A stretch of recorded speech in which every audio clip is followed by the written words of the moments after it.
السلام علیکم ورحمۃ اللہ وبرکاتہ۔ مختلف قسم کے برے خیالات ذہن میں آنا اور ان کے بارے میں حکم، اس بارے میں یہ حدیث مبارکہ بھائی سلیمان نے بھیجی، تو ایک تحریر میں ان کو بھیجی ہے جو کسی بھائی کی لکھی ہوئی ہے، مجھے علم نہیں، بہرحال تحریر اچھی ہے، تو کچھ خود بھی عرض کیے دیتا ہوں کہ یہ حدیث مبارکہ جو بھائی سلیمان نے بھیجی کہ نبی پاک صلی اللہ علیہ وآلہ وسلم کے پاس کچھ صحابہ آئے اور عرض کرنے لگے کہ یا رسول اللہ، ایسے خیالات آتے ہیں کہ اگر ہم ان کو زبان پہ زبان پہ لانا ہم انہیں برا سمجھتے ہیں۔ تو نبی پاک صلی اللہ علیہ وآلہ وسلم نے ارشاد فرمایا کہ کیا واقعی تم ان کو زبان کے اوپر لانا برا سمجھتے ہو؟ تو عرض کی کہ بالکل۔ تو آپ نے کہا کہ یہی تو ایمان کی نشانی ہے، یہی تو اصل ایمان ہے۔ یہاں سے کچھ لوگ یہاں سے نکالتے ہیں نتیجہ کہ برے خیالات کا بھی کوئی حکم نہیں، کوئی پکڑ نہیں، کوئی دکڑ نہیں، لیکن مطلقاً بغیر کسی قید سے یہ حکم لگانا اور نکالنا کہ آپ جیسے مرضی سوچتے رہو، جیسے مرضی خود سے برے خیالات ذہن میں بٹھاتے رہو، تو اس کی کوئی معافی دافی نہیں ہے اور یہ ایمان کی نشانی ہے، یہ اس کا حکم نکالنا بالکل غلط ہے۔ اس کا حکم نبی پاک صلی اللہ علیہ وآلہ وسلم نے صحابہ کے موقع محل، صحابہ کے حالات، صحابہ کے خیالات، صحابہ کا اللہ سے ڈر دیکھ کے آپ نے پھر ارشاد فرمایا کہ یہ جو آپ برا سمجھتے ہو کہ ان کو جو خیالات ذہن میں آتے ہیں ان کو زبان کے اوپر لانا ہم بہت غلط سمجھتے ہیں، برا سمجھتے ہیں، تو آپ نے کہا کہ یہی تو ایمان کی نشانی ہے کہ جو آپ برا سمجھ رہے ہو یہی تو ایمان کی نشانی ہے۔ تو پتہ چلا کہ یعنی کہ وسوسات اگر خود بخود پیدا ہو جائیں، آپ ایسے اسباب، ایسے موقع فراہم نہ کریں، باقاعدہ پلاننگ کے تحت پر برائی پر سوچ و فکر نہ کریں، اگر آ جائیں تو فوراً سے دفع کریں، تو اگر آ جائیں فوراً سے دفع کریں، پریشان ہوں، اللہ سے توبہ استغفار کریں، تو پھر واقعی یہ ایمان کی نشانی ہے۔ لیکن آپ بطور پلاننگ وہ غور و فکر کرتے ہیں تو یہ کسی حد تک قابل گرفت ہیں۔ عموماً تو یہی سمجھا جاتا ہے کہ بھئی ان پر خیالات کے اوپر کوئی گرفت نہیں ہے۔ تو میں کچھ اس کے بارے میں کہتا ہوں کہ ترمذی شریف کی یہ حدیث مبارکہ ہے کہ جس کو نبی حضرت ابن مسعود راوی ہیں رضی اللہ تعالیٰ عنہ، رسول اللہ صلی اللہ علیہ وسلم نے فرمایا کہ ابن آدم کے نفس میں دخل اندازی کا موقع اللہ تعالیٰ نے انسان کو بھی دیا اور فرشتے کو بھی دیا۔ شیطان کی در اندازی برے خیالات کا ڈراؤ دے کر حق کے جٹلانے پر امادہ کرنا ہے، یعنی کہ شیطان جو ہے نا وہ اللہ تعالیٰ سے نا امیدی پیدا کرتا ہے، تو جو پھر نا امیدی پیدا کر کے تو مختلف گناہوں کی طرف ابھارتا ہے انسان کو، اور جو فرشتہ ہے اس کو بھی اللہ تعالیٰ نے انسانی جسم کے انسانی نفس میں دخل اندازی کا موقع دیا، وہ اللہ تعالیٰ سے امید پیدا کرتا ہے، تو جب امید پیدا کرتا ہے تو پھر اچھے کام کی طرف رغبت دلاتا ہے۔ تو پھر نبی پاک صلی اللہ علیہ وآلہ وسلم نے یہ یہ آیت مقدسہ پڑھی، الشیطان یعدکم الفقر ویأمرکم الفحشاء۔ اس کو امام ترمذی نے بھی نقل کیا، تفسیر قرطبی میں اس یعنی کہ آیت کے تحت اس حدیث مبارکہ کو پیش کیا، الشیطان یعدکم الفقر میں، اور تفسیر طبری نے بھی بیان کیا، صحیح ابن حبان نے بھی، اور موارد الزمان نے بھی بیان کیا، اور سنن کبریٰ میں بھی، اور مسند ابی یعلا نے بھی بیان کیا۔ تو یہاں سے یہ پتہ چلا کہ انسان کے جو اندر ہیں فرشتے بھی داخل ہوتے ہیں، داخل ہونے سے مراد وسوسے ڈالتے ہیں، اور شیطان بھی ڈال سکتا ہے، اور شیطان جو ہے جو وسوسے کس قسم کے ڈالتا ہے، یہ اللہ تعالیٰ کی ذات کے متعلقہ بھی ہو سکتے ہیں، ان کی صفات کے متعلقہ بھی ہو سکتے ہیں، اس کے سنن کے متعلق بھی ہو سکتے ہیں، قانون آزمائش کے متعلق بھی ہو سکتے ہیں، پیغمبر صلی اللہ علیہ وآلہ وسلم کی ذات کے متعلق بھی ہو سکتے ہیں، ان کی شخصیت کے متعلقہ بھی ہو سکتے ہیں، ان کی تعلیمات کے متعلقہ بھی ہو سکتے ہیں، عقائد کے متعلق بھی ہو سکتے ہیں، یعنی کہ شریعت اور یہاں تک کہ اخلاقی رویوں میں سے ہر چیز پر یہ محیط ہیں، یعنی کہ کسی بھی قسم کے وسوسے شیطان ڈال سکتا ہے۔ لیکن بات یہ ہے کہ جب آپ اس نے وسوسے ڈالے تو آپ اس کے اوپر غور و فکر کرنے لگے،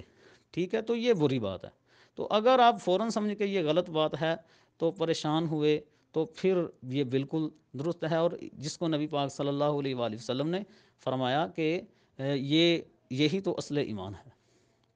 تو یہاں سے پتہ چلا کہ جب بھی کوئی غلط وسوسہ آئے، خیال آئے، تو آپ فوراً آپ کو یعنی پریشانی بھی ہونی چاہیے، اور آپ کو یعنی کہ توبہ استغفار بھی کرنی چاہیے۔ وہ جو قرآن مجید کی آیت مقدسہ ہے کہ جو لا یکلف اللہ نفسا الا وسعہا، کہ اللہ تعالیٰ کسی جان کو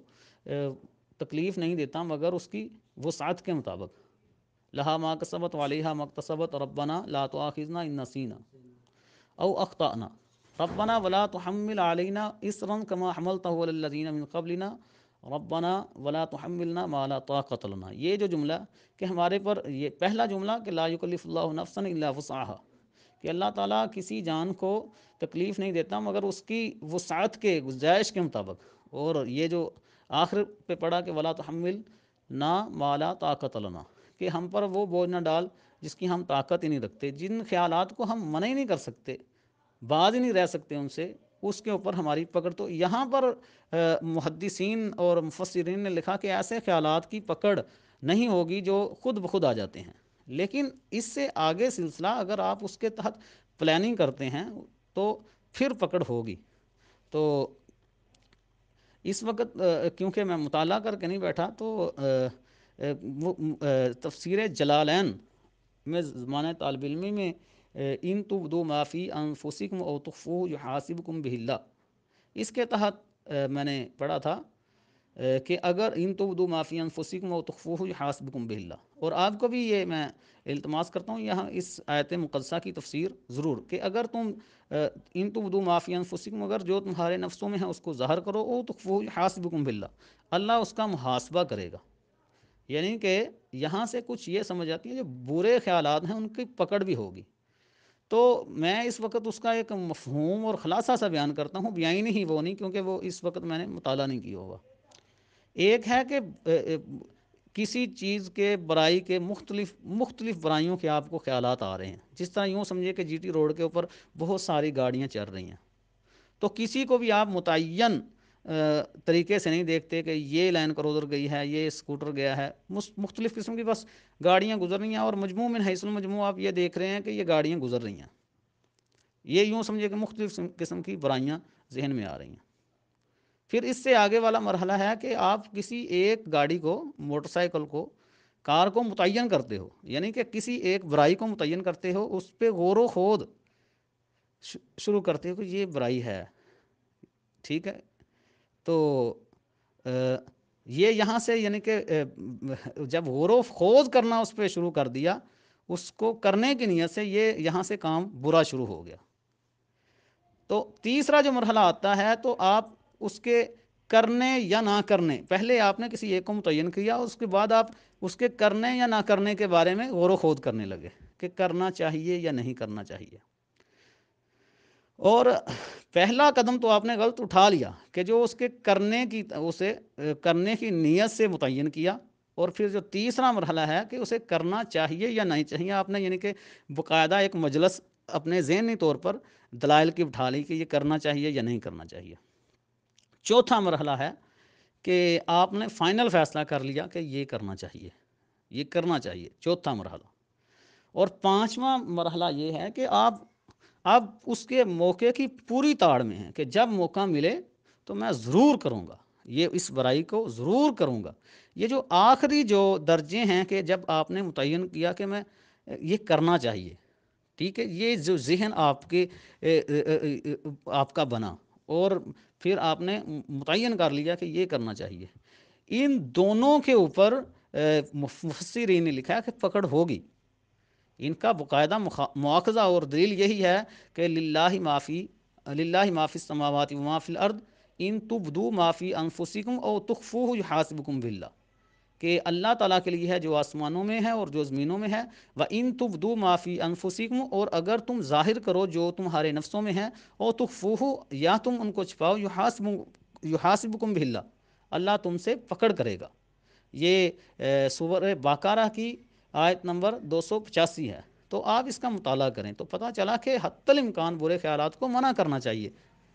اسی وقت آپ کے ذہن میں آئے کہ یہ غلط ہے، یہ بالکل غلط ہے، کوئی بھی برا خیال آئے تو پھر یہ ایمان کی نشانی ہے۔ اگر آپ اس کو یعنی کہ خیالات کو متعین کرتے ہو، یہاں سے برائی کا کام شروع ہو گیا،